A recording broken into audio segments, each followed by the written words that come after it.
കർത്താവിൻ്റെ മഹത്വമുള്ള നാമം വാഴ്ത്തപ്പെടുമാറാകട്ടെ. അനുഗ്രഹീതമായ ഈ നല്ല പ്രഭാതത്തിനായിട്ട് കർത്താവിന് സ്തോത്രം ചെയ്യുന്നു. ഈ പ്രഭാത സന്ദേശം കേൾക്കുന്ന എല്ലാ പ്രിയപ്പെട്ടവർക്കും വീണ്ടും വരുന്നവനായ ക്രിസ്തുയേശുവിൻ്റെ ധന്യമുള്ള നാമത്തിൽ എൻ്റെ പ്രഭാത വന്ദനങ്ങളെ ഈ നിമിഷം അർപ്പിക്കുകയാണ്.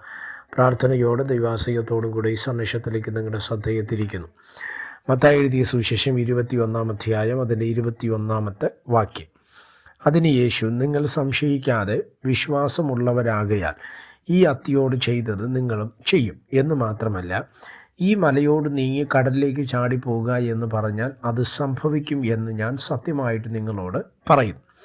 വിശ്വാസത്തെ വർദ്ധിപ്പിക്കുന്ന അല്ലെങ്കിൽ വിശ്വാസത്തെ ബലപ്പെടുത്തുന്ന ഒരു സന്ദേശം ശിഷ്യർക്ക് യേശു കർത്താവ് കൈമാറുന്നൊരു ഭാഗമാണ് നമ്മൾ വായിക്കുന്നത്. യേശുവും ശിഷ്യന്മാരുമായി ഒരു വഴിയിലൂടെ വരുന്ന സമയത്ത്, പ്രത്യേകിച്ച് ഒരു നഗരത്തിലേക്ക് വരുന്ന സമയത്ത് അവിടെ ഒരു അത്തിമരത്തെ കാണുന്നുണ്ട്, അത്തിവൃക്ഷത്തെ കാണുന്നുണ്ട്. അപ്പം അതിൽ ഇലയല്ലാതെ ഫലമൊന്നും കാണാത്തത് കൊണ്ട് അതിനെ യേശു കർത്താവ് ശപിക്കുന്നതായിട്ട് നമ്മൾ വായിക്കുന്നുണ്ട്. അത് നേരത്തോട് നേരം കഴിയുമ്പോൾ അല്ലെങ്കിൽ പിറ്റേ ദിവസം കഴിയുന്ന സമയത്ത് അത് ഉണങ്ങി നിൽക്കുന്നത് ശിഷ്യന്മാർ കണ്ടു.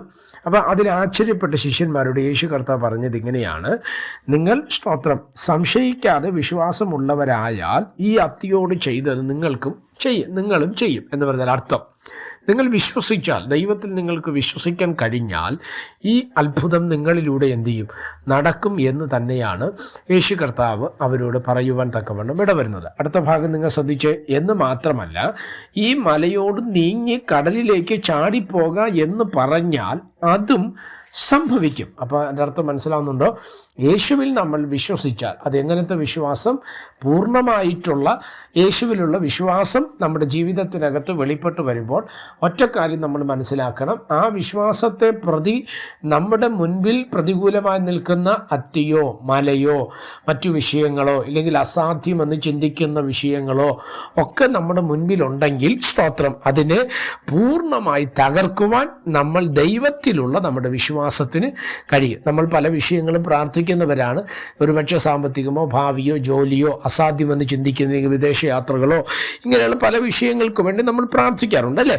ഈ പ്രാർത്ഥിക്കുന്ന വിഷയങ്ങൾ പലപ്പോഴും നമ്മൾ നേരിടുന്ന ഒരു പ്രയാസമാണ് അതിൻ്റെ തടസ്സങ്ങൾ ഉണ്ടാകുക, ഇല്ലെങ്കിൽ അത് സമയത്തിന് നടക്കാതിരിക്കുക, പൈശാചികമോ മാനുഷികമോ വേറെ എന്തെങ്കിലും തരത്തിലുള്ള തടസ്സങ്ങൾ അതിൻ്റെ മേൽ സൃഷ്ടിക്കപ്പെടുക. അപ്പോൾ ആ തടസ്സം മാറിയാൽ അത് നടക്കും എന്നുള്ള ചിന്തയിലേക്ക് വരിക. അപ്പോൾ ഈ തടസ്സം എങ്ങനെ മാറ്റും? നമ്മൾ പ്രാർത്ഥിക്കും, കർത്താവേ തടസ്സം മാറ്റണേ എന്ന് പറഞ്ഞ് നമ്മൾ പ്രാർത്ഥിക്കും, അല്ലേ? എന്നാൽ ബൈബിൾ പറയുന്നത്, നിങ്ങൾ വിശ്വാസത്തോടെ ആ പ്രശ്നത്തെ ഇല്ലെങ്കിൽ ആ മലയെ നിങ്ങൾ നീങ്ങി കടലിലേക്ക് ചാടിപ്പോകാൻ പറഞ്ഞാൽ അതങ്ങനെ സംഭവിക്കുമെന്ന് തന്നെയാണ് പറയുന്നത്. എൻ്റെ അർത്ഥം, എന്നെ ശ്രദ്ധിക്കുന്ന ദൈവമക്കളോട് ഞാൻ പറയാം, നമ്മുടെ നന്മകൾക്കോ നമ്മുടെ വിടുതലുകൾക്കോ നമ്മുടെ മേൽ വെളിപ്പെടാനിരിക്കുന്ന ദൈവമഹത്വത്തിനോ തടസ്സമായി നിൽക്കുന്ന ഏത് പ്രതിസന്ധിയാണെങ്കിലും ഏത് പ്രയാസമാണെങ്കിലും വിശ്വാസത്തോടെ നമ്മളതിനെ ശാസിപ്പാൻ തുടങ്ങിയാൽ ദൈവത്തിൻ്റെ മഹത്വം നമ്മുടെ ജീവിതത്തിനകത്ത് ദൈവം വെളിപ്പെടുത്തുവാൻ തക്കവണ്ണം ഇടയായിത്തീരും. അതുകൊണ്ട് വിശ്വാസ ജീവിത യാത്രയിൽ വിശ്വാസത്തോടെ മുന്നോട്ട് പോകുക കർത്താവിൻ്റെ ആത്മാവ് നമുക്ക് കൃപ നൽകട്ടെ.